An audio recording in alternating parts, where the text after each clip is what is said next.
শাহ আলী মাজারে যা ঘটল সেটা এখন শুধু একটা হামলার ঘটনা না, এটা সরাসরি রাজনৈতিক বিতর্কে পরিণত হয়েছে।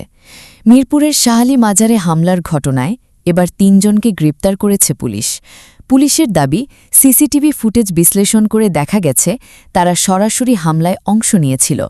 আর সবচেয়ে আলোচিত বিষয় হল, গ্রেপ্তার হওয়া ব্যক্তিরা জামায়াতের কর্মী বলেই জানিয়েছে পুলিশ। ঘটনার রাতে মাজারে লাঠিসোঁটা নিয়ে ঢুকে হামলা, ভাঙচুর, মারধর, এমনকি টাকা চুরিরও অভিযোগ উঠেছে। মামলার এজাহারে বলা হয়েছে, হামলাকারীরা জিয়ারতকারীদের উপর অতর্কিত হামলা চালায়, মোমবাতির প্লেট ভাঙে, লাল কাপড় ছিঁড়ে ফেলে এবং এক নারী ভক্তকে মারধর ও শ্লীলতাহানিও করে। এখন প্রশ্ন উঠছে, এটা কি সত্যি ধর্মীয় উগ্রতা নাকি রাজনৈতিক ট্যাগ লাগিয়ে পরিস্থিতি আরও গরম করা হচ্ছে?